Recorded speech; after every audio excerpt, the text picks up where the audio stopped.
that so the key question that is always expressed is, are we alone? That really those three simple words really focus the issue. And that question, are we alone, is one that has haunted mankind for centuries. And two good expressions of it that I particularly like. One is by Arthur C. Clarke, who was a prominent atheist when he was alive. In the long run, the prospect of meeting other forms of intelligence is perhaps the most exciting of all the possibilities revealed by astronautics. Whether or not man is alone in the universe is one of the supreme questions of philosophy. It is difficult to imagine that anyone could fail to be interested in knowing the answer, and only through space travel can we be sure of obtaining it. Of course, this was before radio telescopes had been developed, and so he saw it as a goal of space travel. Another take on this question: people are curious about the purpose of our lives and where we fit into the bigger picture. We wonder how we fit into a larger scheme of reality. Given that now we know the natural world in terms of the universe is enormous, it fertilizes deeper questions about where we fit into a universal cosmic picture. This is a quote from Jennifer Wiseman, who is a senior Hubble Space Telescope engineer. It's from 2021, and she is a believer and a Christian. And so here we see the interest in the question by both a prominent atheist and a technically accomplished believer, both expressing this natural human interest in the question. Even presidents have expressed these questions. This is Bill Clinton at the press conference on ALH 84001, which is the asteroid found in the Antarctic that was from Mars, a piece of Mars that had been ejected from Mars and had made it all the way to Earth, with the possible fossil remains of bacterial life in the asteroid. Bill Clinton said in 1996, today Rock 84001 speaks to us across all those billions of years and millions of miles. It speaks of the possibility of life. If this discovery is confirmed, it will surely be one of the most stunning insights into our universe that science has ever uncovered. It has implications as far-reaching and awe-inspiring as can be imagined. Even if it promises answers to some of our oldest questions, it poses others even more fundamental. I really wish the speechwriter had given us the list of fundamental questions, though. Sort of left us hanging there. Of course, there's now a lot of scientific controversy around whether or not that is actually fossilized bacterial life. And I think the scientific view today would be the case for it being fossilized life is not made as of present. It's not disproven either, but at the moment the speech was given, it was thought more probable than it would be today.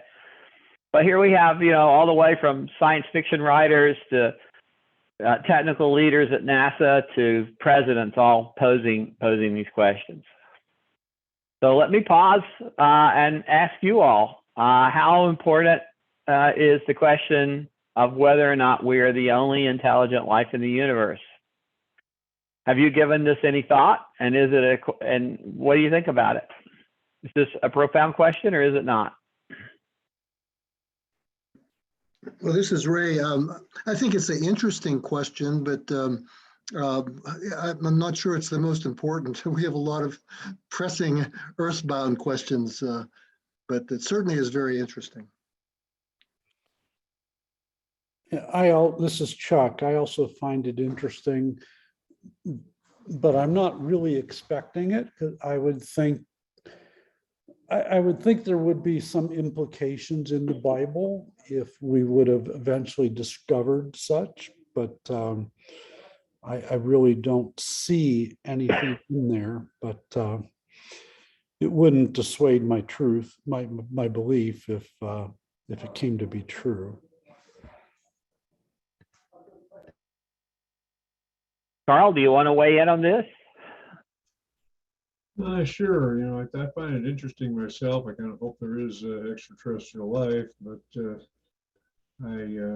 would be interesting. Like, I can't see it as a priority or one of the more important questions of life. I'm not sure how much taxpayer money should be devoted to it either.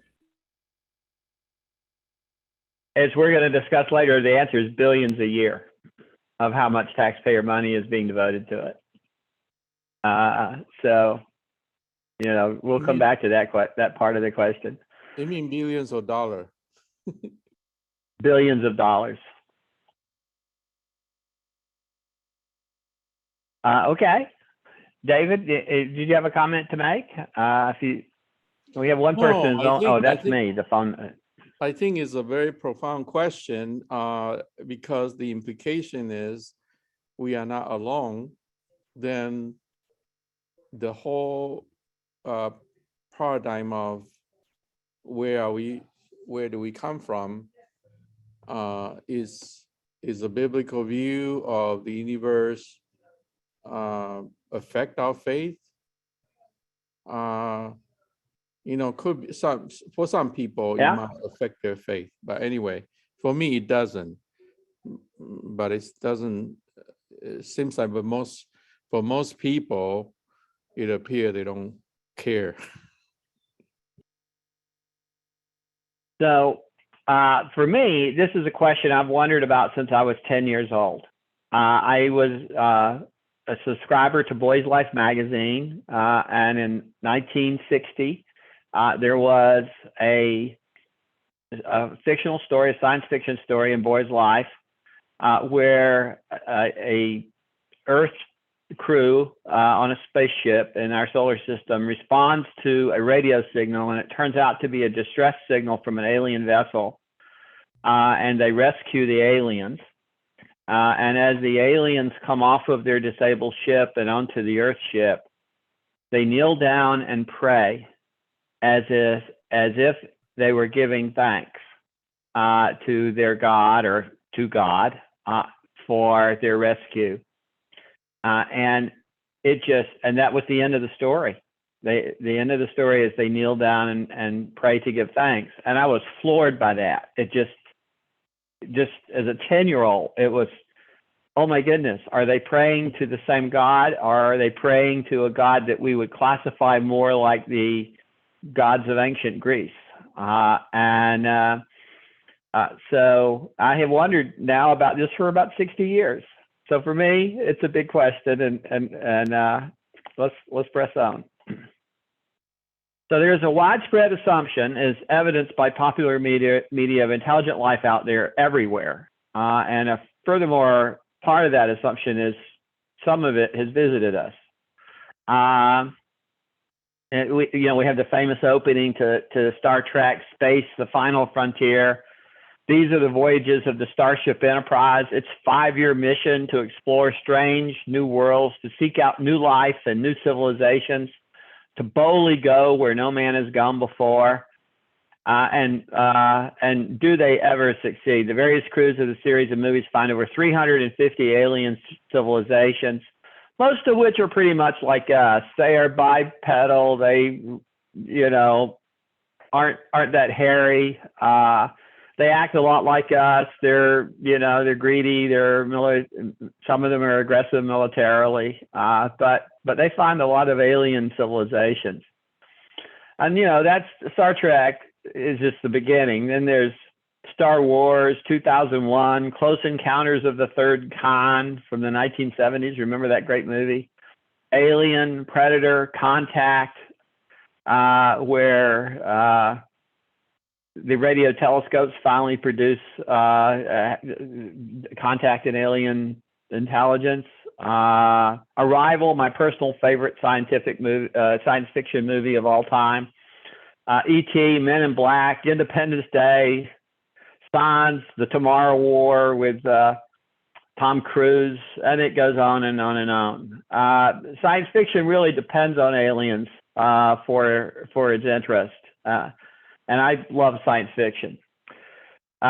if we look at sort of the cultural setting, the web pages with the word alien, there's 760 million of them today. With the word SETI or the words or phrase extraterrestrial intelligence, 302 million web pages today. And if we look for the number of web pages with the word Christianity, there's 280 million. So one could argue that our culture really spends a lot more time thinking about aliens than about Christianity. We also see that highly admired modern heroes promote the idea of extraterrestrial life. In 2017, Josh Gates, who is a Discovery Channel celebrity host of Expeditions Unknown, conducted an interview with the space station crew while they were on the space station. He went to a NASA facility and carried out the interview. He interviewed the commander of the International Space Station, Peggy Whitson, and crew members Jack Fisher and Thomas Pesky, who participated in the interview from the ISS. And then this is Josh Gates' summary of the interview. Without batting an eye, all three of them that I was speaking to said, of course, there has to be extraterrestrial life out there. They really were the mindset that the universe is so vast and so dynamic, and we're finding more and more of these exoplanets, that's planets outside our solar system, that are potentially capable of supporting life. That's a big jump, by the way. That it must be a matter of time before we find it. So to them, it really wasn't that controversial a thought. They really are in a camp that there has to be life out there. So, and there shouldn't be a question mark at the end of that sentence. There should be a period. So imagine you're a young person and you know, who are the people you admire? How about astronauts on the International Space Station? And this is the view that is being presented to you with really no context or qualification. So let's turn it back over to the group. First question, do you believe there are intelligent alien civilizations?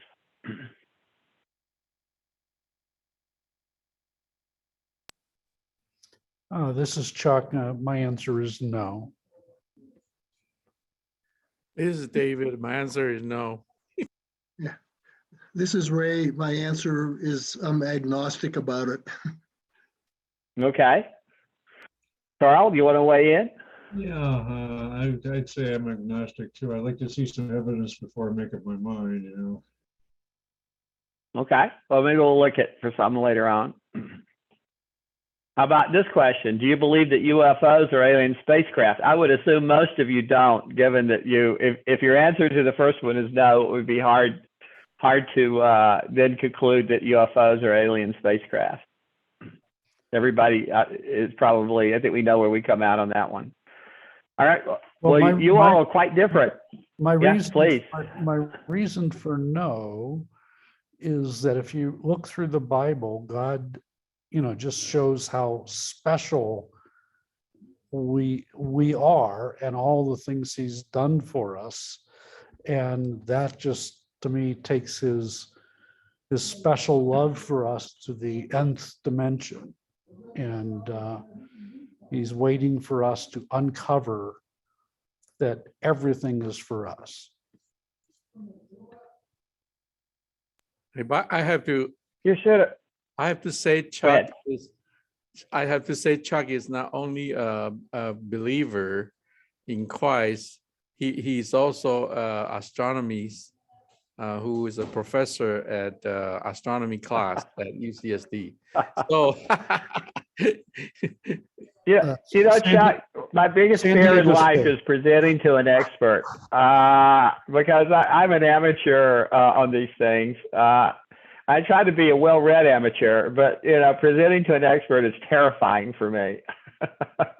Oh, I'm an expert at computer science okay, as it relates to astronomy. Okay, super. Thank you.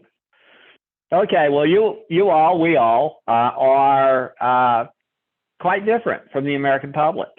Americans believe in alien civilizations. A Pew Research study in 2021 found that 65% of Americans believe there is intelligent life on other planets.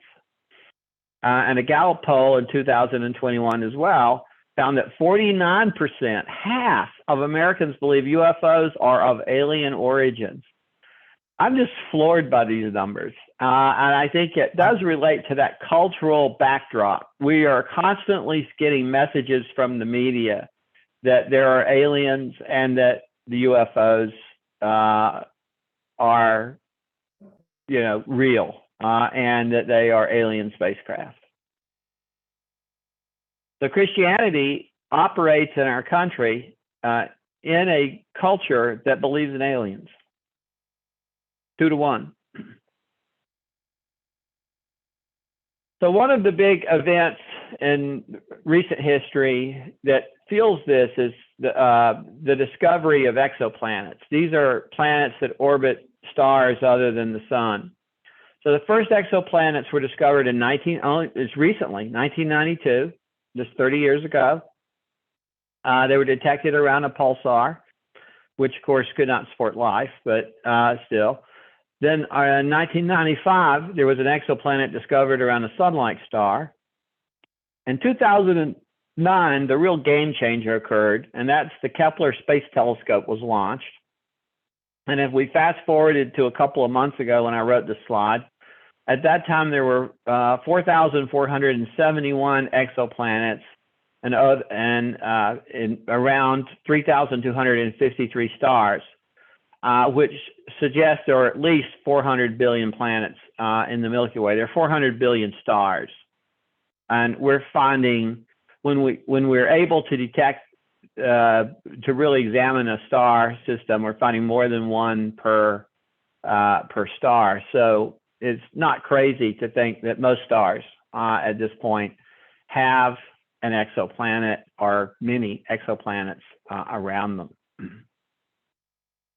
The great majority of these detections so far have resulted from the transient decrease in the light from a star as a planet passes in front of it. This is an actual graph from the Kepler Space Telescope, and it shows 3 transitions of a planet.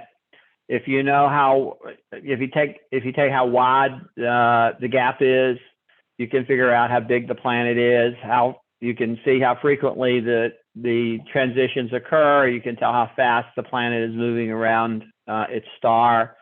If you know its size and its speed, you can pretty much calculate its mass and its distance from the star. So a lot can be learned from this. And of the 4,000 detected, 3,000 or so have been detected. Almost 3,000 have been detected using this method. There are other methods that are starting to be used. The wobble in a star's position has been used to detect the location of planets. The deviation, the gravitational lensing of a star behind a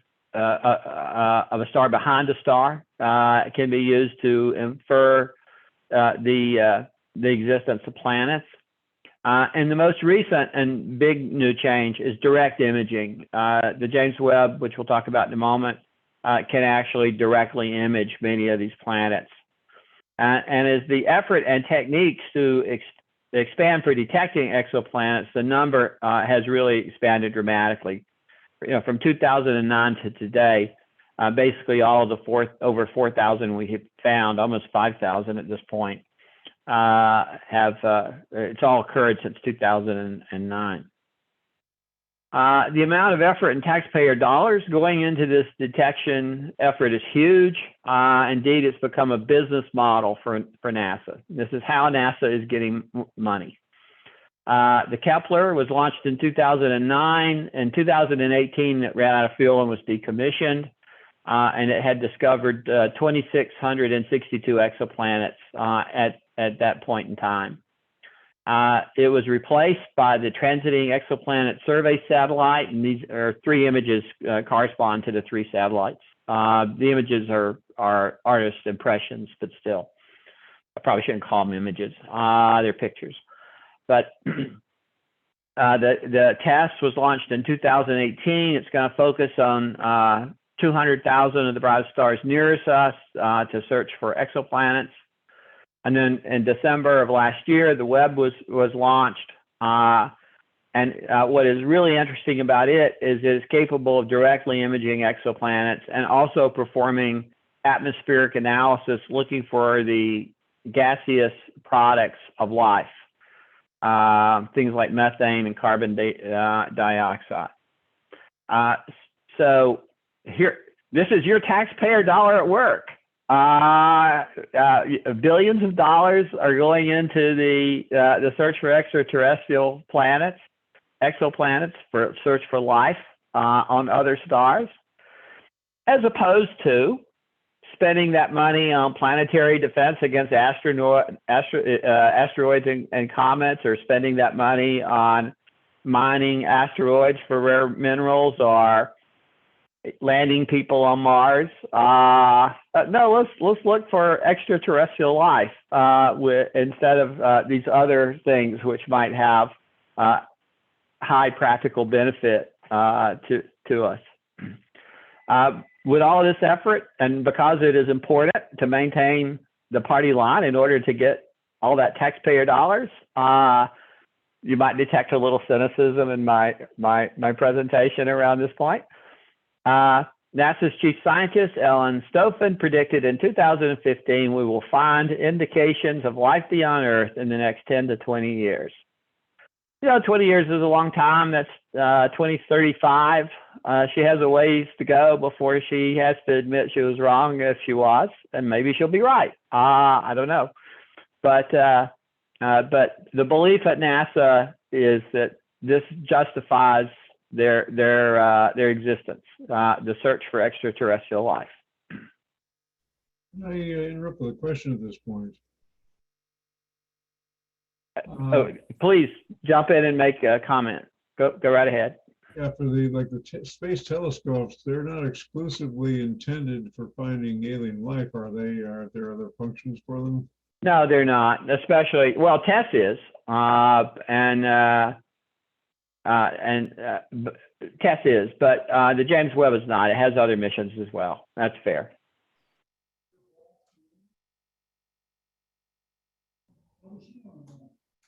And Kepler had other missions as well.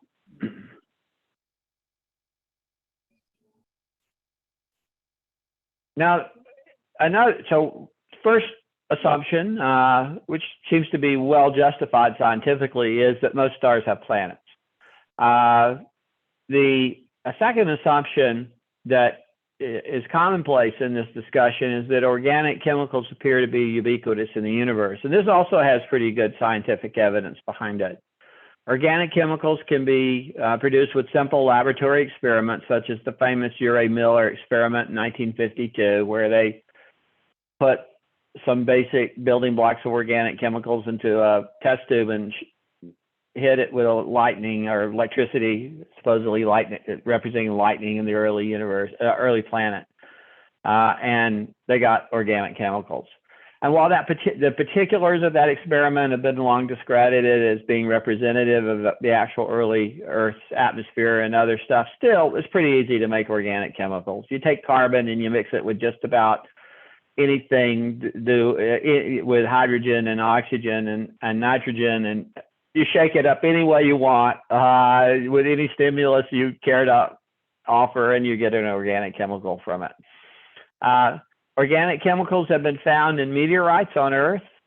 They've been found on an asteroid. They've been found on a comet and in one exoplanet atmosphere, where we were able to actually analyze it. So the hypothesis is then, if their organic chemicals are everywhere, and they do seem to be, if the hypothesis is that if there is opulent production of organic chemicals throughout the universe, then by some unknown process, we get life. That's the jump.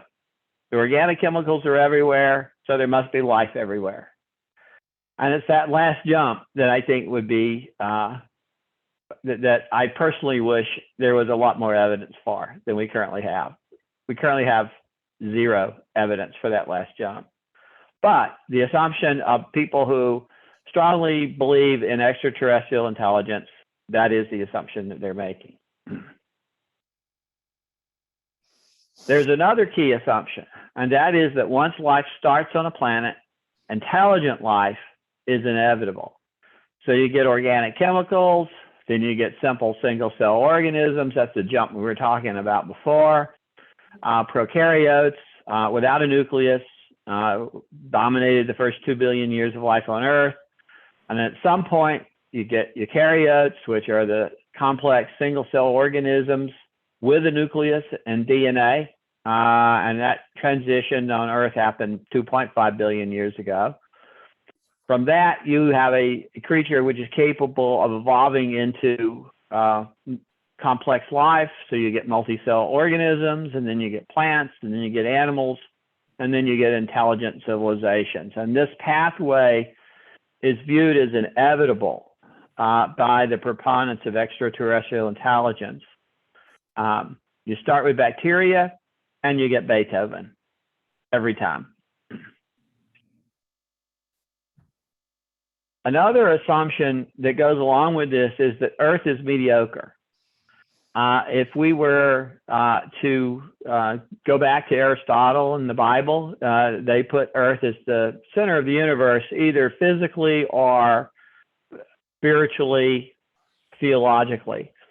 But ever since Copernicus put Earth in orbit around the sun, Earth has been increasingly trivialized by the scientific community. And the fact that we're trivial and average and mediocre and there's nothing special about us even has a name. It's referred to as the principle of mediocrity. And scientific papers will often have in them at the beginning, we ascribe to the principle of mediocrity in this study. Prominent physicists and astronomers have supported the principle of mediocrity.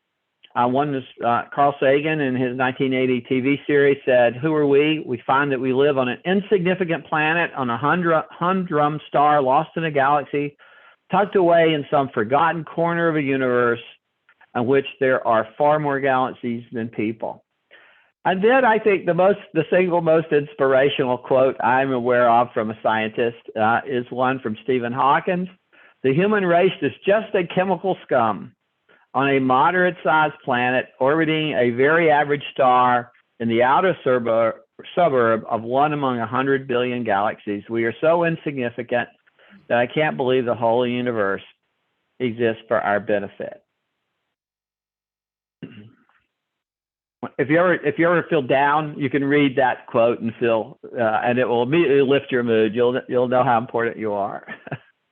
Okay, so summarizing the existence for extraterrestrial intelligent civilizations. There are 400 billion stars in the Milky Way. Most of them have planets. Organic chemicals are ubiquitous. Life forms wherever organic chemicals are found. Intelligent life develops inevitably from primitive life. There is nothing special about the Earth, and our experience can be a guide to what happens everywhere. So the aliens have to be out there. They just have to be.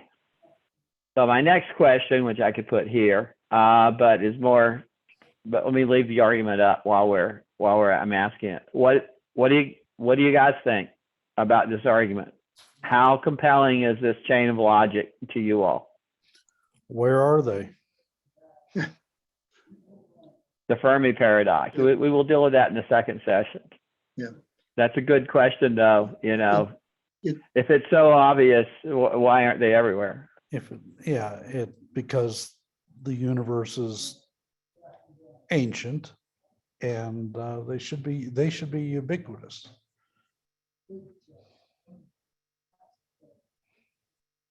I mean, we're hypothesizing that every star has a planet in the Goldilocks zone, and that every planet has organic compounds, and every place there's organic compounds, you get bacteria, and everywhere there's bacteria, you get Beethoven and radio telescopes. I mean, seems like they'd be everywhere.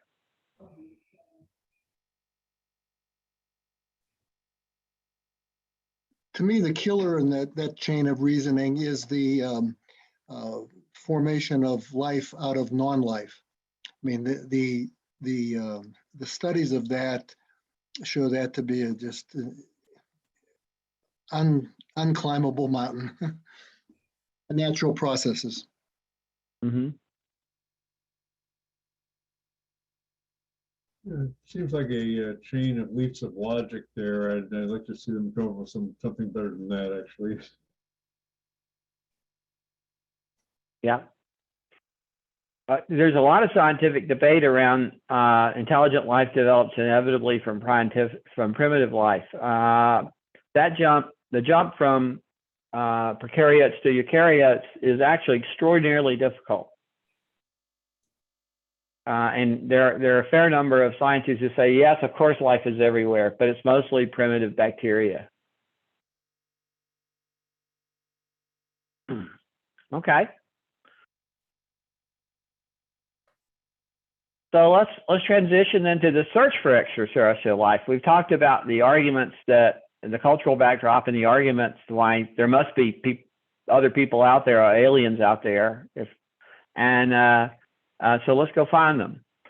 This turns out this has a long history, the search for extraterrestrial intelligence. So in 1896, over 100 years ago, Nikola Tesla suggested his wireless transmission system could be used to contact beings on Mars. This is one of my favorite anecdotes.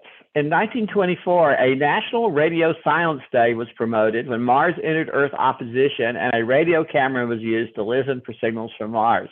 I think this is just so great. The whole country pauses for a day and looks for not extraterrestrial life, but I guess Mars would qualify as extraterrestrial, not another star. But the whole nation is like waiting, cooperating. I don't know if people actually did it, but it was certainly promoted. In 1955, John Krauss, a physicist at Ohio State, described an idea to scan the cosmos for natural radio signals using a parabolic reflector, and it got built. And today, a Krauss-type radio telescope is an iconic image that you see on the left-hand side there, a Krauss-type radio telescope. The Ohio State radio telescope that was built, the Big Ear, it was called, operated for decades and as part of the search for extraterrestrial intelligence. In September 1959, two physicists, Giuseppe Concani and Philip Marson, published Searching for Extraterrestrial Communications in the journal Nature that suggested using radio telescopes for searching for extraterrestrial intelligence. And then in 1960, Cornell astronomer Frank Drake, you've heard of the Drake equation, and we're going to talk about it in just a minute, pointed a radio telescope at the stars Tau Ceti and Epsilon. I think I might have misspelled that. I want to say it should be Epsilon. But anyway, performing the first modern SETI experiment. Now, Drake is a key guy. He's maybe the single most important person in this whole discussion. He's often been called the father of SETI. In 1961, he decided to host a meeting called Searching for Extraterrestrial Intelligence. He had big names at his conference, among them Philip Marson and Carl Sagan, and he developed the Drake equation in preparation for that meeting. He said, I realized I needed something to talk about before everyone came. I should have a topic. And so he sat down in one afternoon, wrote down the Drake equation. And just as an agenda for this meeting. So at the meeting, the attendees used the Drake equation to calculate that there were between 1,000 and 100 million intelligent civilizations in the Milky Way, depending on the value of one key unknown, how long technologically advanced civilizations survive. And the Drake equation has shaped the SETI effort ever since. He's been heavily involved in almost all of the SETI projects for 60 years. He served for many years as the president of the SETI Institute. He's currently out there in California with you all, He is a professor of emeritus of astrophysics at the University of California in Santa Cruz. He predicted in 1996 that SETI would find the first advanced extraterrestrial civilization before the year 2000. So he only gave himself 4 years to be right. Of course, it didn't happen. But even to this day, he recently gave an interview and he said, of course, we're going to find them. They're out there. We're going to find them soon. He is, in fact, a true believer. Now, let's take a look at the Drake equation. Go ahead. I saw him give his one of his talks in Santa Cruz personally. Wow, I'm jealous. When was that? Was it recently? No, I would venture to say it was about 92 or 94, somewhere around there. I'm sure he was impressive, but what do you remember most from the presentation? Well, I remember I was stone broke and I drove my van and I didn't have enough room for a Motel 6, so I slept in my van for the weekend. And it was there were a number of speakers, and he was one of the speakers. So it was okay. Yeah, it was a great weekend. I used to go around. I went to Flagstaff for talks, and this is actually before I started my graduate studies. I started to go attend graduate lectures, and it was a lot of fun. Great. Well, I wish I should, I don't know, find out if he ever does any talks anymore anywhere and fly to one of them if I have to, because I would like to hear him speak, because he's a true celebrity in the scientific community. All right, well, let's take a look at the Drake equation. Now, if you're wondering about the cultural importance of the Drake equation, this picture of the Drake equation, this explanation of it, is from nasa.gov.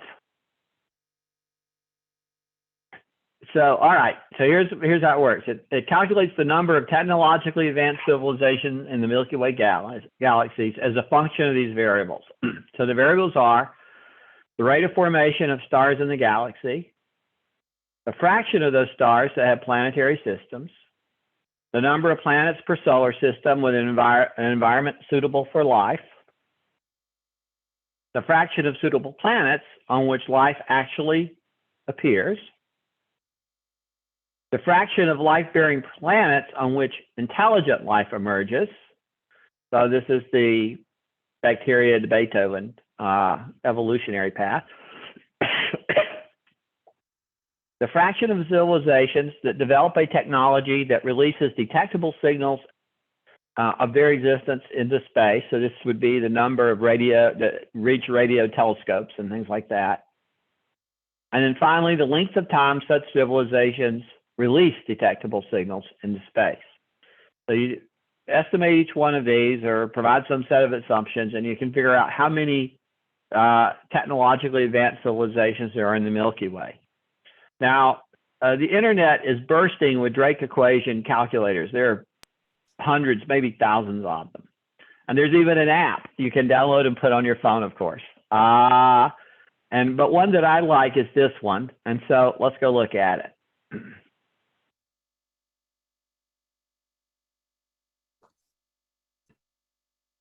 So here it is. And let's reset the defaults. So this would be similar to the defaults that Drake used. We'll run through this. Remember, the range was, I think, 1,000 to 100 million. So the range can be pretty far. Some of these we now know. We know that this is 4, the number of stars that are born in the Milky Way each year. We pretty much believe most stars have solar systems based on the recent exoplanet discoveries.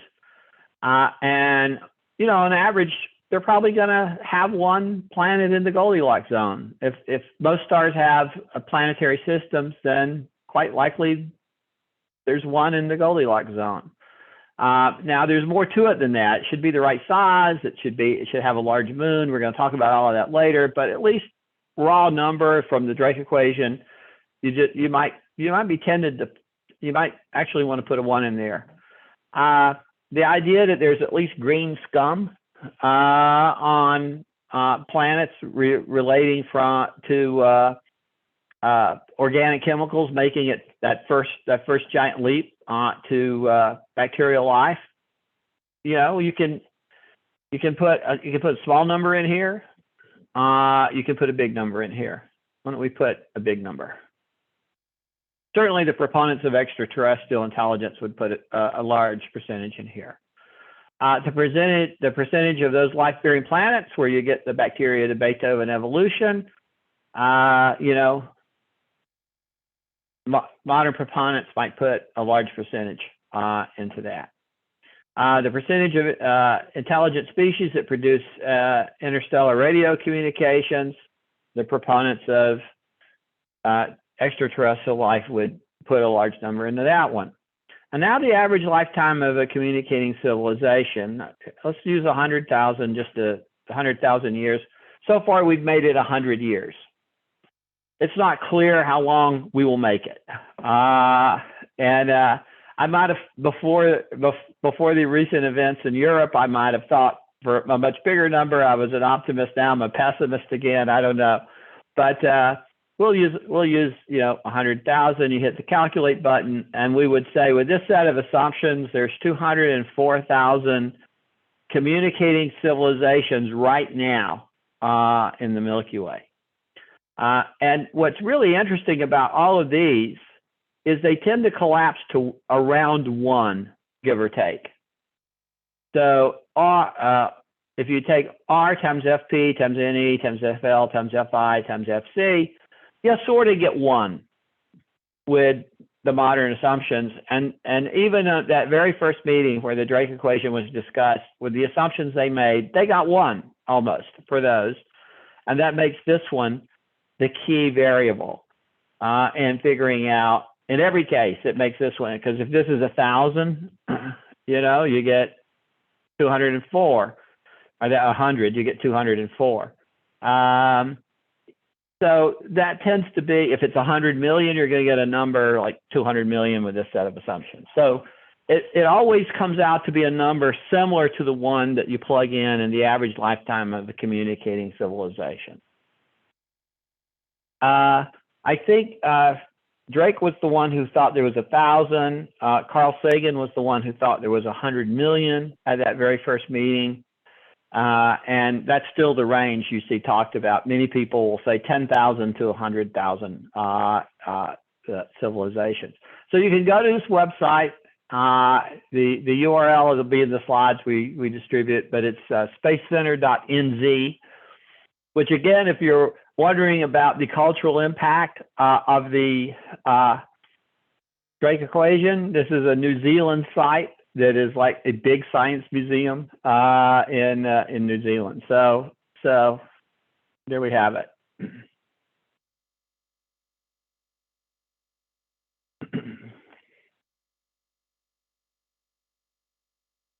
Now, Frank Drake was so excited about using radio telescopes to communicate with extraterrestrial intelligence.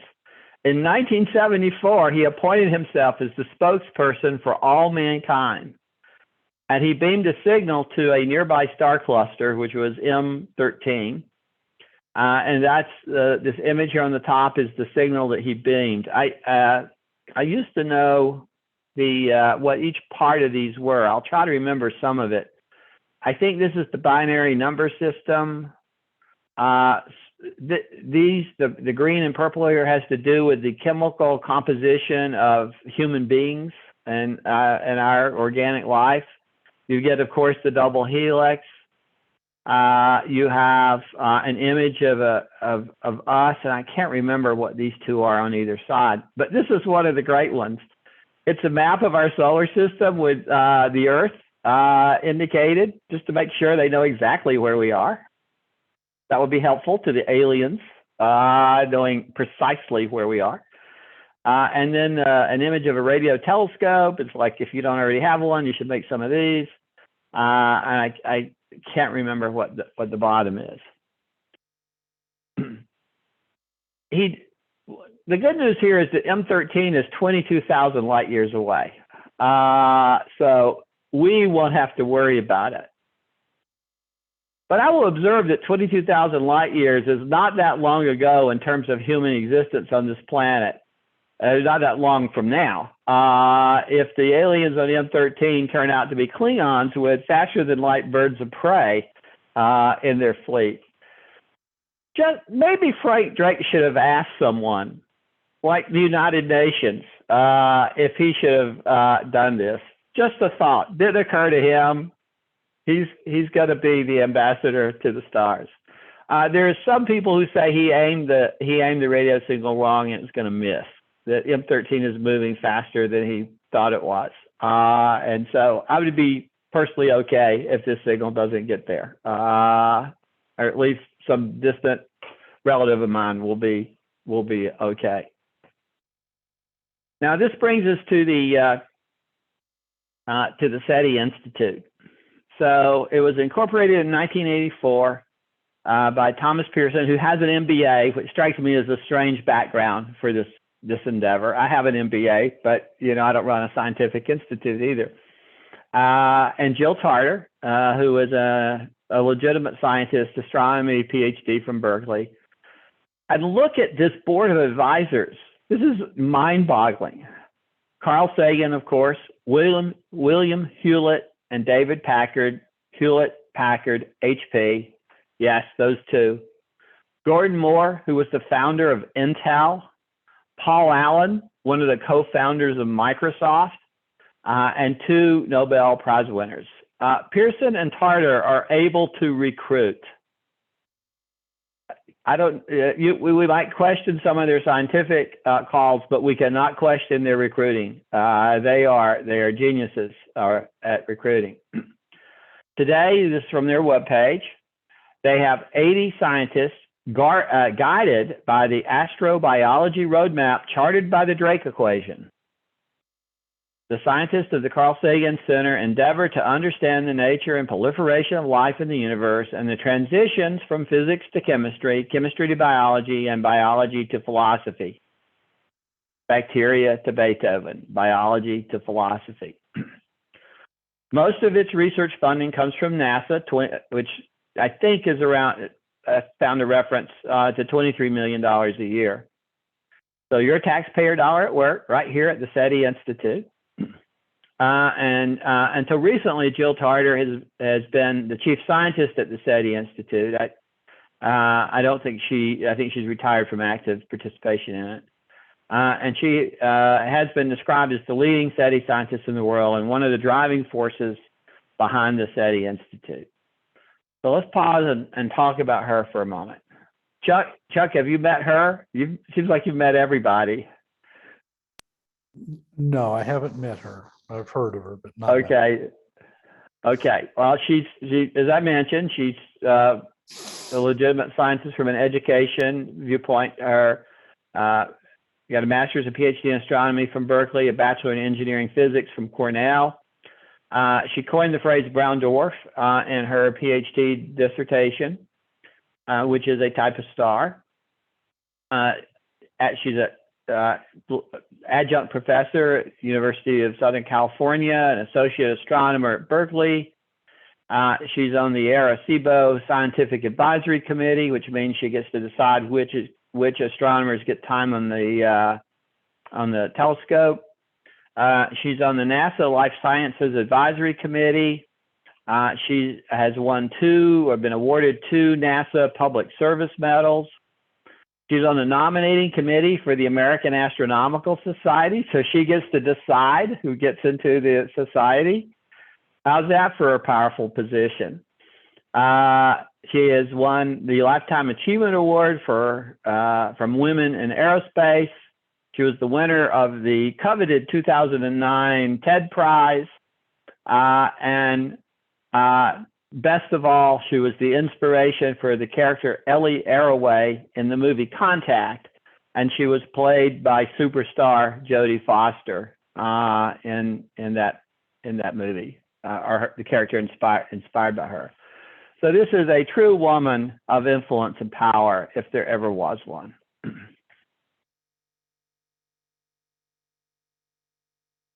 So let's talk about SETI today, where it is. And so there's the Allen Array at Berkeley. It's planned to have 350 radio dishes funded by Paul Allen, who has passed away. So I don't know if that has, if that will impact the SETI plans or not. 47 of them got built, which is still quite a few, and makes for a big array. There's another group, the Search for Extraterrestrial Radio Emissions from Nearby Intelligent Populations, Serendip. You just know they worked hard. They started with Serendip, and they just worked on it till they came up with some words that would allow them to have that acronym. It does analysis of astronomical data collected for other purposes. So it takes all the vast amount of data being collected, and it searches for patterns that would indicate the presence of intelligent life on those stars. It sort of has the argument, which is a good one. It doesn't matter. We don't know where to look. We don't know which stars to look at. So we can take whatever's been learned for other purposes and analyze it for these purposes. It's sort of a smart idea. There's the automated planet finder at the Licht Observatory, which is searching for optical signs coming from laser transmission. The thought being, well, maybe radio transmissions are not the best thing to look for. Maybe we should be looking for lasers instead. Australia's Curtin University is using the Murchison Wide Field Array in Western Australia to search in the southern sky. China is getting into the act with FAST, which is the 500-meter aperture spherical telescope, listening for interstellar communications. And a project called Breakthrough Listen is a 10-year initiative funded with $100 million from a Russian billionaire, Yuri Milner, who, by the way, is also on the current sanction list. And I don't know how that's going to impact this. And he worked with Stephen Hawking before he passed away, and they have been listening for thousands of hours a day with telescopes in West Virginia and Australia, and also directly working with the NASA team with the Transiting Exoplanet Survey Satellite to survey stars with exoplanet discoveries, as well as pointing directly at the center of the galaxy. They have a reason for doing that, to listen to in a very special way, which I'll mention on this slide, for extraterrestrial intelligence. So let's take a look at the results. So altogether, a few thousand stars were surveyed by the SETI Institute effort before 2017, including local targets closer to the Earth. It would be more exciting if we discovered aliens nearby than way over there. They plan, using the Allen Array, to expand this to 1 million stars over the next 20 years. So, a few thousand so far, planning 1 million. And they will focus also on a few thousand stars with discovered exoplanets. So they're going to really listen where those 4,000 or 5,000 might be 10,000 soon, who knows.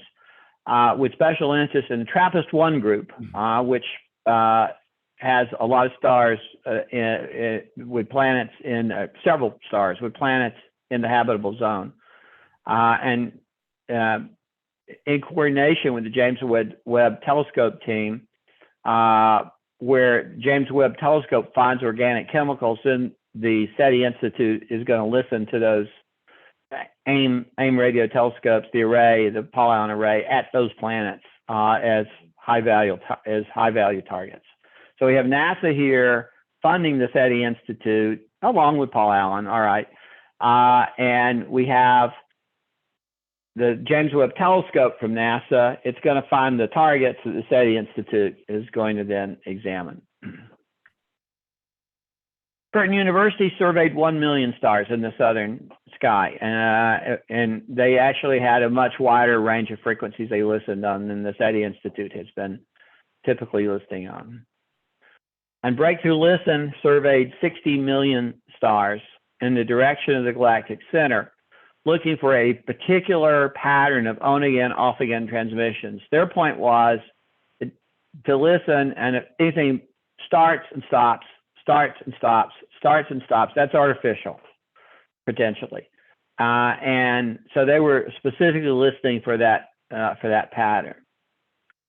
Now, defenders of SETI point out that only a tiny fraction of the Milky Way's 400 billion stars have been surveyed. They point this out in a defensive mode, and they sometimes feel the need to defend their effort because other than the wow signal, no detection so far. So depending on how you think about these numbers, 60 million, 61 million stars have been surveyed. All right, maybe 1 million stars have been surveyed if you don't like the breakthrough listing approach. But at least 1 million have been surveyed. And, nothing yet. Is 1 million a lot out of 400 billion? No, it's not. So, you can't conclude from this necessarily that the effort is a failure. Now, the wow signal is pretty fun, and it's certainly the inspiration for contact and a lot of science fiction.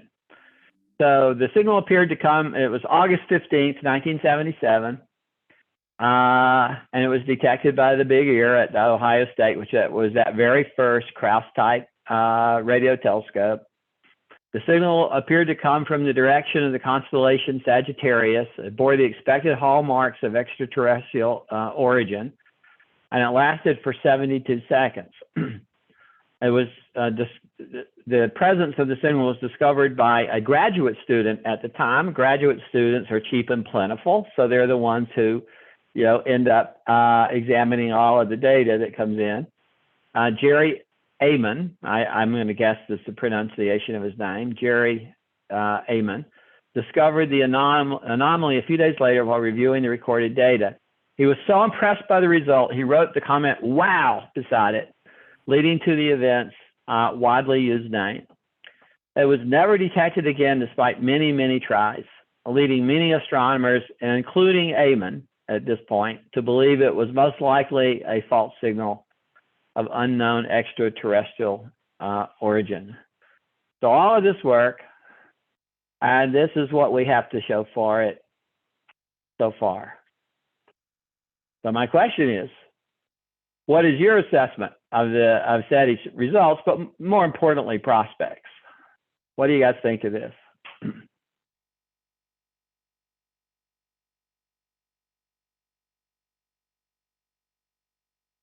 Sure looks pretty sparse.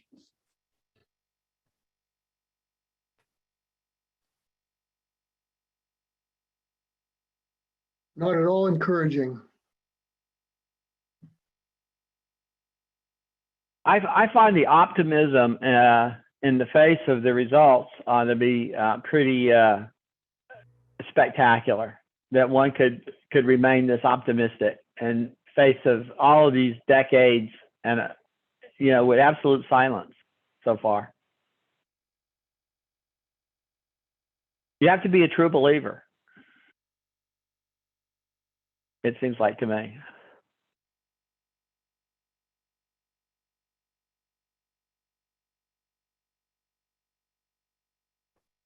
All right, why don't we move ahead? So let's turn to the religious implications of if we were to discover an extraterrestrial intelligence. So the possibility of discovering an intelligent extraterrestrial race does raise many religious questions. So Howard Shapley, might be Shapley, probably Shapley, prominent astronomer, I think it was from Harvard, in 1960, said, will the now widely accepted hypothesis of highly developed sentient life throughout the stellar universe affect religious creeds? This is really early. If you think about the Krauss telescope, was only like 1955. By 1960, scientists and perhaps atheists, I don't know the religious beliefs of Harlow Shapley, but I'm going to assume for a moment he was an atheist, we're already speculating on it.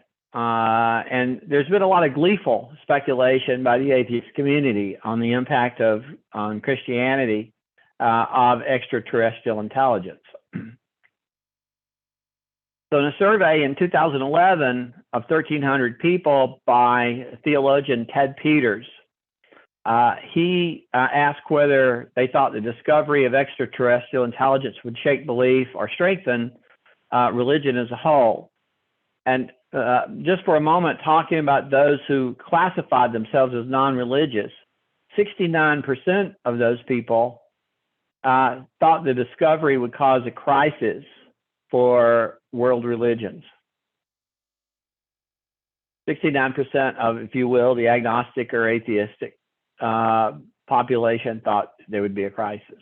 Now, this idea is not a new one. It turns out philosophers have been thinking about this for thousands of years. So the Greek philosopher Anaximander promoted the idea that there are an infinity of worlds with beings on them as early as 530 BC. Giordano Bruno has a very unique place in history. The idea of a plurality of worlds was championed by the Greek atomists and opposed by Plato and Aristotle and died out into Copernicus. But then after Copernicus, when the Earth was no longer the center of the universe and the sun was the center of the universe, and the idea that the stars might be other suns with other planets came to be contemplated, Bruno revived the idea of the plurality of worlds in the 16th century. He wrote that stars are other suns with their own planets and contain animals and habits. For saying these things, he was brought up before the Italian Inquisition and now has the distinction of being the only scientist to be burned at the stake in defense of the possibility of extraterrestrial intelligent life. I seriously doubt that any of us would be willing to be burned at the stake for defending a scientific idea. And I hope we would all be willing to do it to defend our faith, but not a scientific idea. But Bruno, and he was defiant to the end. As the flames came up, he was still promoting the idea that there were extraterrestrial intelligence. Augustine, who, 5th century, he wrote some on the issue of the antipodes. And as near as I can tell, the term antipodes has two meanings. It is a region of the Earth opposite, let's say, Europe, or the civilized world of the 5th century, the known civilized world. And to Westerners at least, but it also refers to the inhabitants of that location. So it was thought that in the southern hemisphere, antipodes was not reachable by humans because the sea was too wide and the equatorial zones too hot to pass through. There was actually this observation that the further south you got, the hotter it got, and no one had gone all the way to the other side and come back. And so they had no particular reason for believing it ever got cooler again. And so the idea was you couldn't get there. But some people speculated that what if there are lands that are inhabitable on the other side? Maybe it doesn't get too hot continuously, hotter continuously. And what if there are people living there? And so Augustine wrote, as to the fable that there are antipodes, that is to say, men on the opposite side of the earth, where the sun rises when it sets on us, men who walk with their feet opposite ours.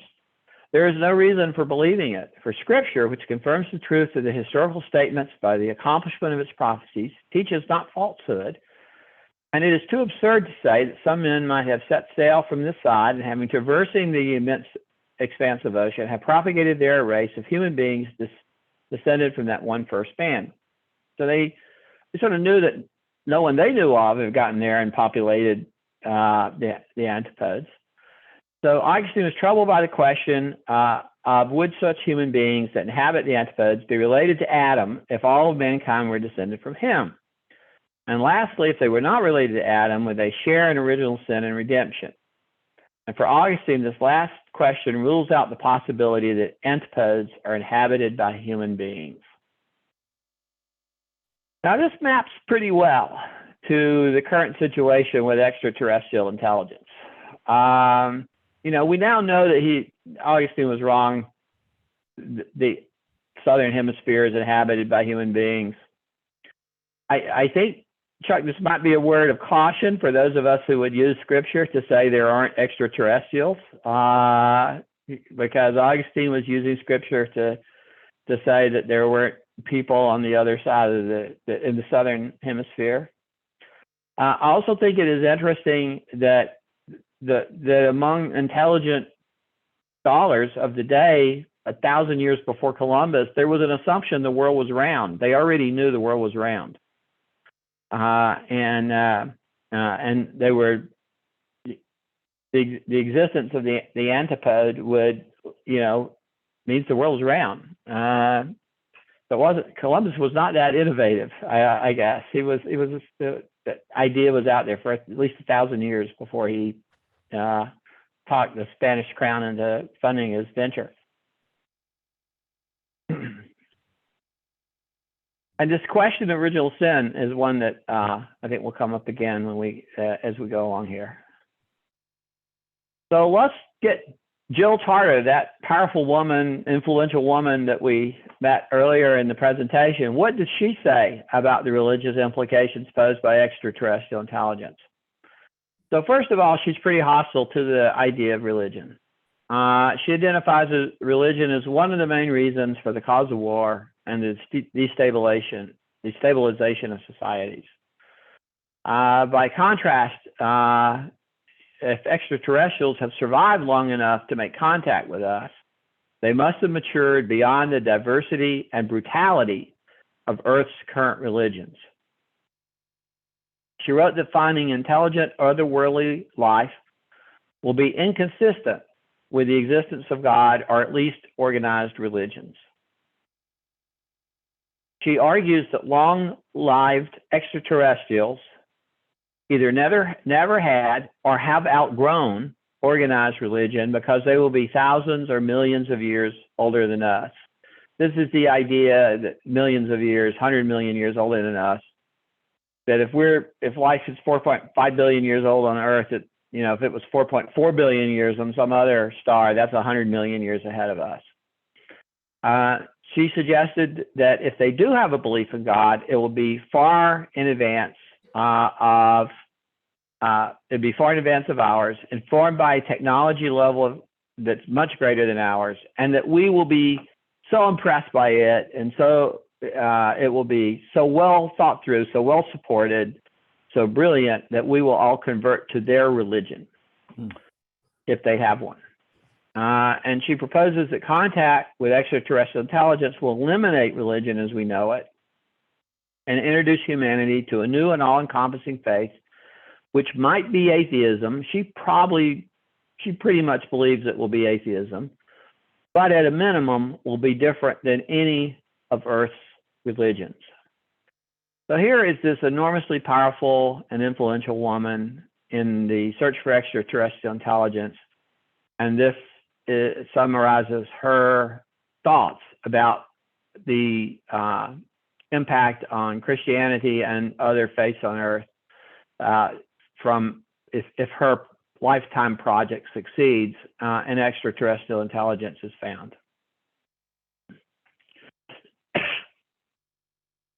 So I'm going to ask a series of questions now and throw it open to the group. And would love for you all to participate fully in this part. The first question: if there are intelligent aliens out there with 5 eyes and 8 tentacles, what are we to make of being created in the image of God? And so we have the quote here from Genesis: God created man in his own image, in the image of God created he him, male and female created he them. There's no reason to assume that any alien life we find will be bipedal humans, human-like. What are your thoughts on this question? I'm thinking that, being in the image of God does not necessarily refer to a physical appearance, for one thing. What are some other things it might be? I'm not sure exactly what it means. The ability to Some love. have said it be sharing the communicable attributes of God, such as creativity and so on.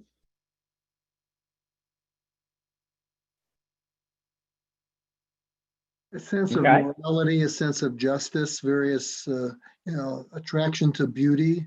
There's a number of things that possibly relate to an image of God. Okay. The inclination to love is one of them.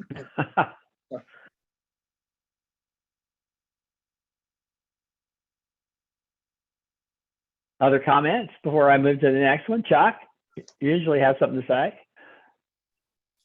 Yeah, I led with the You did. capacity to love. You did. Yeah. Okay.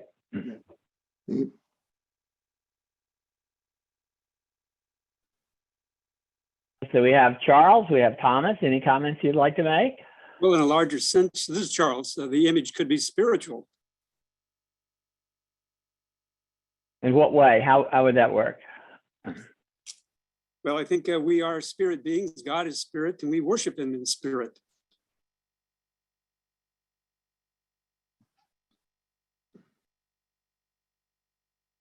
All right. Let's go to the next question. Does the original sin of Adam apply to extraterrestrials? I have a couple of thoughts here from other people. Domenico Grasso, who was a prominent Italian theologian of mid last century. His comment on this was, knowledge of extraterrestrials would help us penetrate the wisdom of the plans of God and the evil of sin. If they live in a state of justice, they would not have committed original sin, and we'd see the immensity of all that was lost by our ancestors through sin. In the case of a redemption like ours, we would see the special love of God for us in terms of a further experience of this love. Another comment on this, Peter Berger is an Austrian-American theologian. I think Lutheran, if I remember. Grasso is Catholic. Do extraterrestrial aliens have original sin? If such beings do exist, they're subject to death and capable of evil, they will need some sort of redemption. So what do you all think about Adam and original sin and extraterrestrials? Does our faith need to drop original sin if we discover as a concept, if we discover aliens?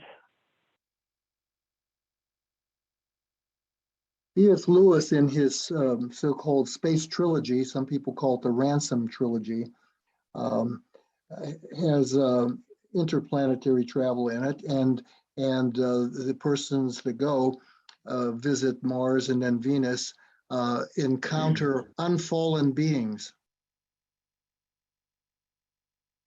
And so he builds a beautiful story surrounding that. And all of it is, of course, consistent with Scripture, because it's C.S. Lewis. Do they believe in? I haven't read that.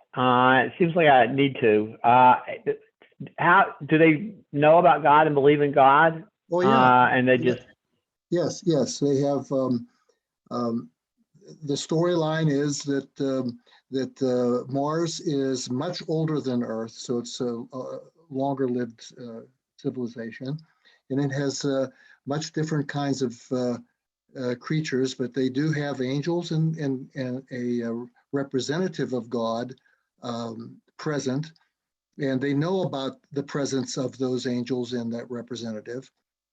And they have a concept of God. And one of the reasons they talk with, or one of the results of talking with the people from Earth is Earth is a quarantined planet. Not the rest of the planets are not supposed to go there and get contaminated. And so they ask Ransom, Elwin Ransom is the good guy that goes,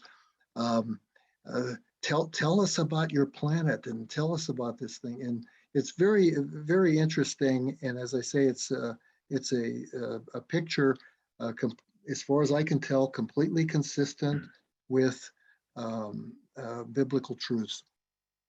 It's a beautiful story too, very interesting.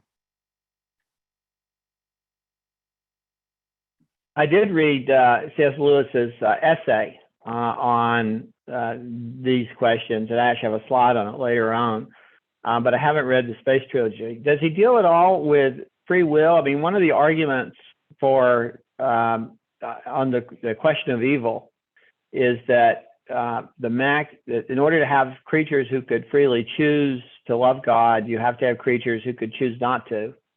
They have to have free will. And it seems like to me that that unfallen creatures invalidate that argument, at least, and makes the problem of evil a more difficult one then. Well, the visit to Venus is by a good guy and a bad guy from Earth, and the person encountered certainly has free will, and she is tempted by one of the visitors, and in very clever ways, and it's a beautiful story. But absolutely, absolutely, they have free will. Okay.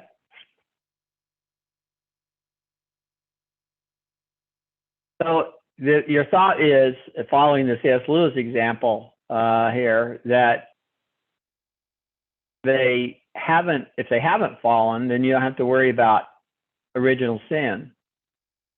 But what if they have fallen? And now on Venus, have they also not fallen? Right. They are actually fairly newly created. Okay. It's hard to describe in their training to be kings of that planet. He's tying it in with the promise that will be eventually kings and will help rule. And so the person encountered is one of the two trainees who are going to replace the angels that now are in charge of the planet, until these very human-like, the people, the Venetians are very human-like, except they're green is the only difference. Anyhow, so they're in training because the idea is for them to rule and nurture that planet. And the implication is the strange group of creatures that are on this planet, some of them have potential to develop a degree of spirituality, and that's part of the assignment. We all are nurturers, and in the C.S. Lewis's imagery there, that's our role in the new creation. We won't be bored. It'll be an interesting place, and we'll have work to do. Yes, absolutely. And we're in training here to prepare ourselves for a nurturing, loving relationship with everything around us, the ecology around us. Yeah, it's a beautiful picture. It's Eden. It's basically so. Anyhow. Well, I've now added that to my must-read list. So that's terrific. Yeah. Anybody else want to join into this? What are your thoughts? Okay, here's an idea. What if the aliens we find are more like Quark in Star Trek? What is it? The Ferengi, and they have their 200 plus laws of acquisition, and they're greedy, self-centered. very different than the ones C.S. Lewis was describing. Are the Klingons militaristic, aggressive, clearly fallen? What are your thoughts about that?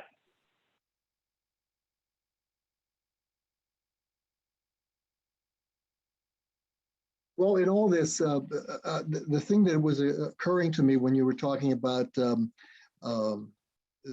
these encounters and people drawing conclusions about the mere existence of intelligent life. Like you got some signals and oh my gosh, what does that mean? Yeah. To me, you can't judge anything until you hear what they say, till you find out what their story is.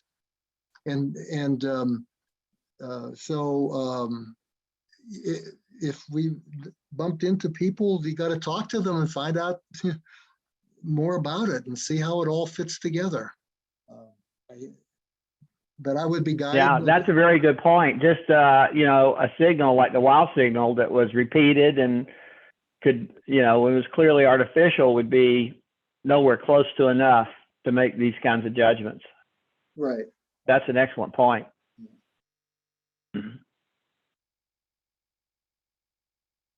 Okay, let's go on to the next one.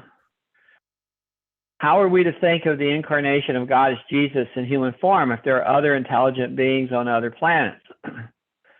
And really beautiful psalm. When I consider thy heavens, the work of thy fingers, the moon and the stars, which thou hast ordained, what is man that thou art mindful of him, and the Son of Man that thou visited him? Then there's this French theologian from the mid-20th century, Chardin, who puts it in a different light. The hypothesis of a special revelation in some millions of centuries to come, teaching the inhabitants of the system of Andromeda that the Word was incarnate on Earth, is just ridiculous. So what are our thoughts about Jesus coming in human form if there are intelligent aliens?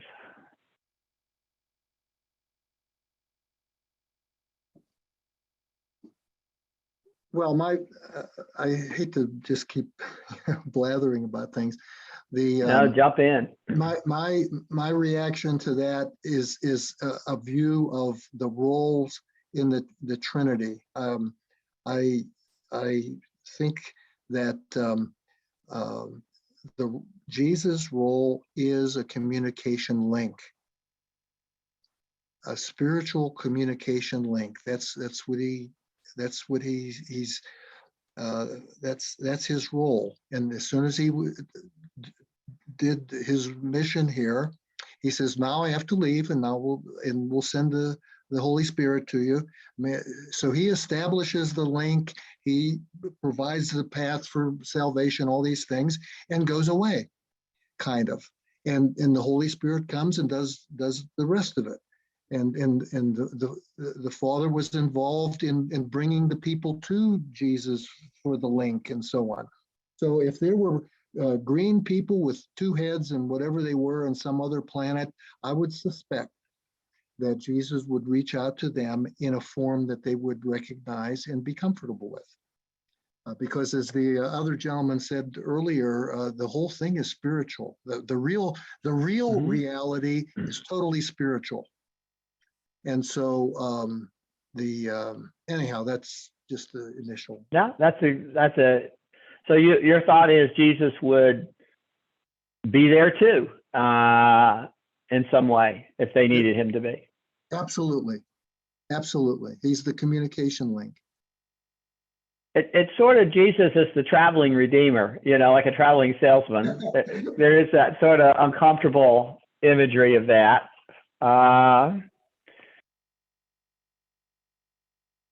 But anybody else want to jump in on this question?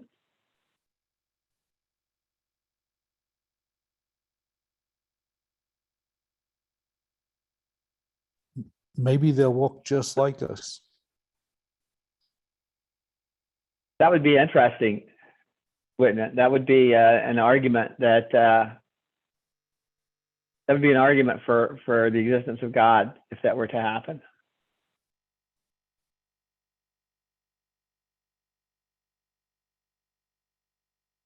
Of course, with evolution, you do get diversity of appearance of human beings on Earth. I mean, skin color, hair, eyes. One wonders if evolution would not make it much more different in, you know, different stars and completely different evolutionary paths. But what if they do look like us? In my story from 1960, they look like us. The aliens come off the spaceship and they look like us, and they kneel down and pray. I seem to recall there was a paper about these rather small appearance differences among the human so-called races, and the conclusion was there's only one race. These little perturbations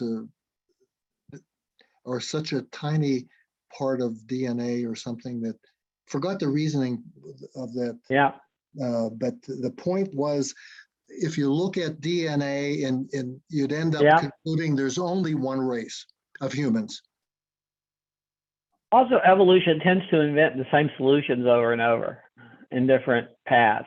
It gets to the same point. And there's been a lot of recent research on that it tends to find the same answers to similar problems. Well, the aliens may not be an evolved species. They may be a created species.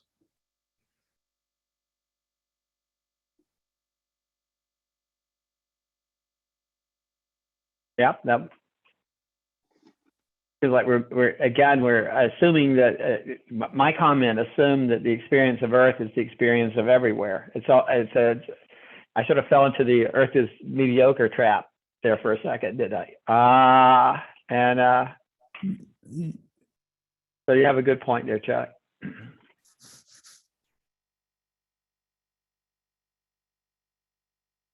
All right, so here's a big question. Did Jesus die for their sins too? If we assume they're fallen, this is something, again, for hundreds and hundreds of years, maybe all the way back to Augustine, theologians have been wondering about this. Is William of Vourlong from 1450. He was the head of prominent religious organizations in France, and maybe Germany, now that I think about it. He wrote, as to the question whether Christ, by dying on this earth, could redeem the inhabitants of another world, I answer that he was able to do this, even if the world were infinite. But it would not be fitting for him to go into another world, so he must die again. So he didn't like the traveling Redeemer imagery. And I'm blown away that these questions have been thought about for so long. I would have thought that extraterrestrial intelligence would be something that would have been the last few decades and the religious implications of it. But no, it's been thought about for hundreds of years, maybe longer. So what are your thoughts? I mean, we've touched on all of this already some. So does anyone have any additional ideas relating to the death and resurrection of Jesus, and did he redeem aliens as well as us when he died, or would he have to have a local event? I'm not sure. After all these years and so-called science advancement, after St. Augustine, 1600 years later, there's still no thread or evidence of any intelligent alien out there. Let alone, there's no thread or evidence of any single simple living form like bacteria out there, let alone high intelligent being in alien. And this is, it's almost like a fantasy story. Yeah, now. To me, the strongest evidence that they don't exist isn't that we haven't seen them out there. It's that we haven't seen them here. Yeah. The Fermi Paradox. Where are they? If they're out there and they're so advanced, where are they? Yeah. But to talk about redeeming the sin, you need to be able to talk about the moral issue, the ethical and the moral issue, because without moral issue, like, animals, do they know what sin is? They act on instinct. If you talk to ants, they store our food for the winter time. They don't have concepts of sin or no sin.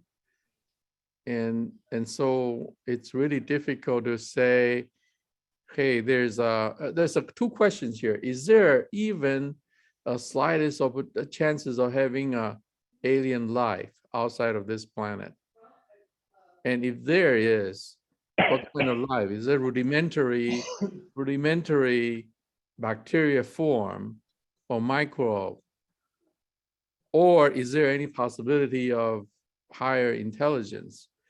Now, if you have intelligence like us, then you can discuss whether they have some sort of moral, ethical value or not.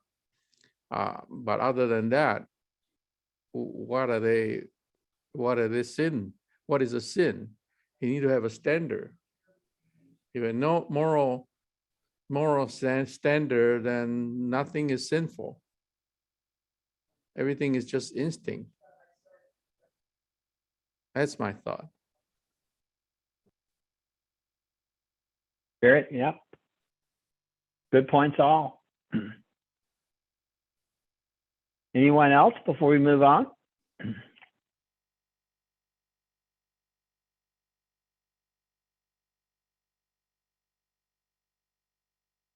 Okay, let me change the slide. So rank and file Christians today may not be troubled by these questions. And I think this group represents that idea pretty well. I don't think anyone was particularly troubled by any of those questions which Jill Tarter and Howard Chapley and the others would have suggested. Remember that survey of 1,300 people in which Ted Peters asked whether they thought the discovery of extraterrestrial intelligence would shake their individual belief or the strength of their religion. And remember, the non-believers were sure it would, but the believers were completely different. The believers across many different religious traditions, Roman Catholics, evangelical Protestants, mainland Protestants, Mormons, Jews, and Buddhists, the vast majority of believers see no threat to their personal beliefs from extraterrestrial intelligence. However, there was some concern that their religious leaders might face a challenge. Which is interesting to me. They were afraid that their religious leaders had, I guess, painted themselves into corners that they would have difficulty getting out of. But there was overwhelming confidence that their tradition would not collapse. And while rank and file believers worried that their leaders' reaction to the discovery of aliens, I don't know if any of you noted this when it happened, but the Pope recently said he would baptize any alien that requested it. He was ambushed really by a reporter who thought he was being smart and going to embarrass the Pope. And so he asked him if he would baptize aliens. And the Pope said, if they asked to be baptized, he would do it. And he handled the question rather well, actually. So I think we have really covered these questions. And I would like, and this will be the last slide for tonight, because we're going to then transition to a different topic. But in his 1958 essay, Religion and Rocketry, C.S. Lewis framed the question this way. And I think this is a good summary of a position one might take, and that all of you have hinted at all of these points as we have gone through it. So he had 5 questions. If aliens exist, do they have rational souls, which he defines as concerned with values? I think, David, you just raised this very point. Are they concerned with values, morals, ethical behavior? Do they have an ethical framework? Are they guilty of sin, or do they live in perfect harmony with God's will? This would relate to, was it Ray who was talking about the space trilogy? Obviously, if they are living in perfect harmony with God's will, many of these questions fall away, and we don't know. And have they been denied redemption by the incarnation and passion of Christ on this earth? And have they not had a local redemption event by Christ? And if yes to all of the above, are there other modes of redemption than just through Christ and a death and a resurrection? To which in the essay, C.S. Lewis says, only we cannot know this. This is beyond our capacity to know, that only God would know that, and we would only know it if he chose to reveal it to us. So it might be that we'll just be presented with a question that God has chosen not to answer, at least for us. And then his final conclusion was, wait to worry about these questions till we know they're aliens. And I think that's a pretty interesting conclusion. And that will be the topic we will deal with at the next meeting. What are the actual probabilities around the Drake equation, or adjustments to the Drake equation that we might make? And we'll discuss that in May. So we're finishing a little early. I think we can throw this open to discussion, or we can call it a night and get back 15 minutes of our evening. So up to the group. I had a question at this point. How do they differentiate between signals and noise, like with what they pick up from a radio telescope? Yeah, one of the things I want to learn more about is the wow signal. And what was it about the wow signal that indicated it was of artificial origin? And I'm assuming it is a sequence of changes in the signal itself. Frequency jumps are patterns, timing, for which no known natural phenomena could explain. But I don't actually know that. Does anyone know that? I think we have an astronomer. Chuck, do you know that? No, I don't. I think it repeated a few times through a day. And, our day being, number of hours, and then it never repeated after that.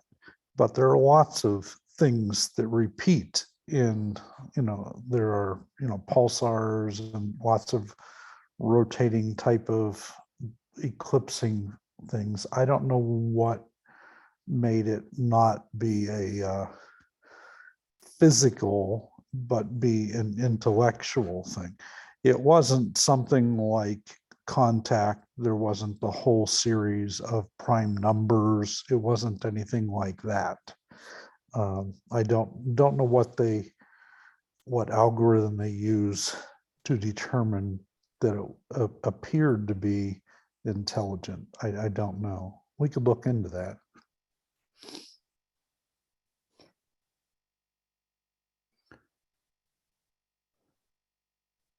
In the case of the breakthrough listen, it's specifically looking for a pattern that goes where there's a series of signals and they stop, and then there's a series of signals and they stop, and then there's a series of signals and they stop. So in that case, it's timing that they're looking for. The assumption that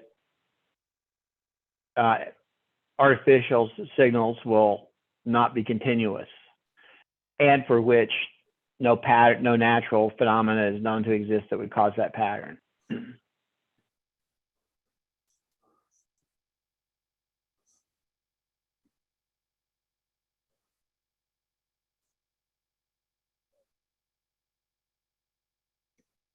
Other comments?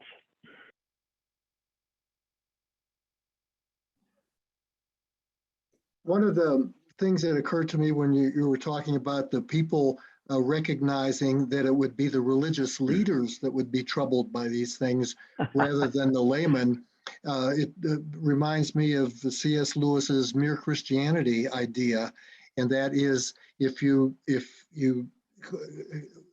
take the bells and whistles away, there'll be a lot less arguments and controversy and a lot fewer denominations within Christianity. Yeah.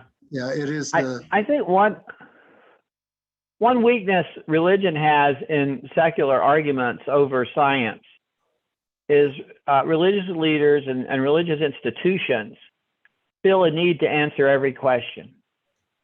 And science is quite happy to say, we don't know. You know, give us more research money and we'll try to find out, but we don't know. And that gives science a real advantage. If you have to answer every question before you're ready, you're going to be wrong some of the time. And those errors are gonna really loom. And I think that might be sort of the source of what the religious, what the people were perceiving about religious leaders, that they overcommit themselves too soon and too concretely, leaving no room for doubt. Mhm.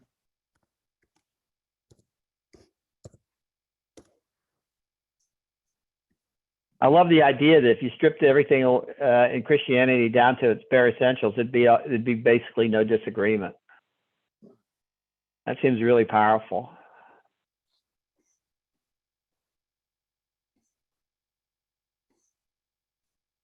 Hey, In my David, story from 1960, all the aliens did was kneel down and pray, and that was enough.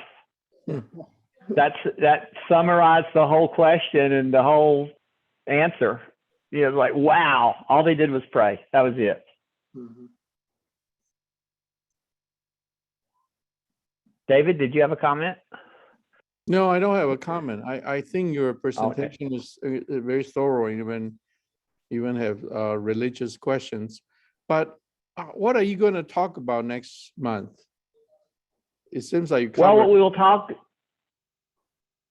So we'll go back to the Drake equation and we will examine it from the viewpoint of how good of a predictor is it of the number of alien civilizations that might be out there. What are the issues that it glossed over, left out? And what are the what's the real probability? Okay.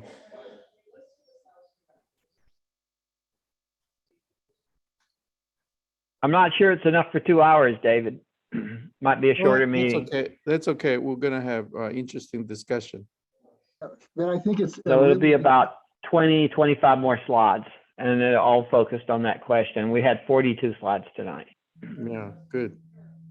But I think it's really important to see what are the stumbling blocks in that calculation, since that's the guiding star of the whole effort. So it would be good to examine it carefully.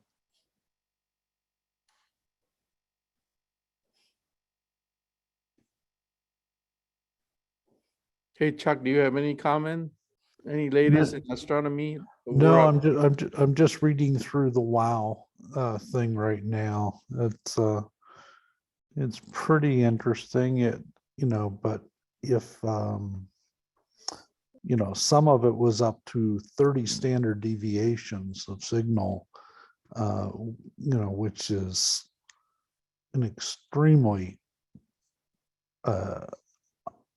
not appeared to be random thing, but this is going to take a while. I'll be reading this tonight to figure out a little bit more on what it was. I would love to receive an email from you or a link to an article or something when you've reached a conclusion, or I'm just if you have something you'd recommend I read, because I'm just starting with the Wikipedia article and see where that okay, takes. I'll do that. I'll start see where there. that takes me. And then there will be lots of leads in there. But it was back in I think it was 1973 is when it was. So they've had a long time to analyze this, and obviously there's no. I don't expect to hear any more about it, but it was 30 standard deviations is A lot. is a lot. That's a lot. I mean, you can get a Is Nobel. it 5 standard deviations to get to scientific? Yeah, I you can't can get remember. a- I you- want to say it's 5. Yeah, you're going to be able to, you can write papers and stuff easily and even win Nobel Prizes, like 8 standard deviations. 30 is, really to be unquestioned. But if it doesn't repeat and if there's nothing else coming, they were able to locate kind of the direction that it came from, and nothing has happened since then. So it certainly appears to be a non-artificial signal, but to make such a bold discovery, it's going to take more than one non-repeating signal to really say that something was there. Now, but when you look at the size of the universe and 400 billion stars, you would expect, unbelievably, you would expect random nature to produce, human-like signals transiently because of the size. But so Meaning any random processes that generate signals would sooner or later generate a signal that would appear it's like, artificial. Yeah, it's like if you leave the monkeys alone in a printing press, they're going to produce Shakespeare type of thing. Produce a Shakespeare. Yeah. Okay. All right. I think we can All right. kind of end here as far as our recording, and we have another session coming next month. We have a lot to discuss, and I want to thank David for a great presentation. It was very, very well prepared. Thank you. Well, thank you so much. Yes, very impressive. Thank you very much.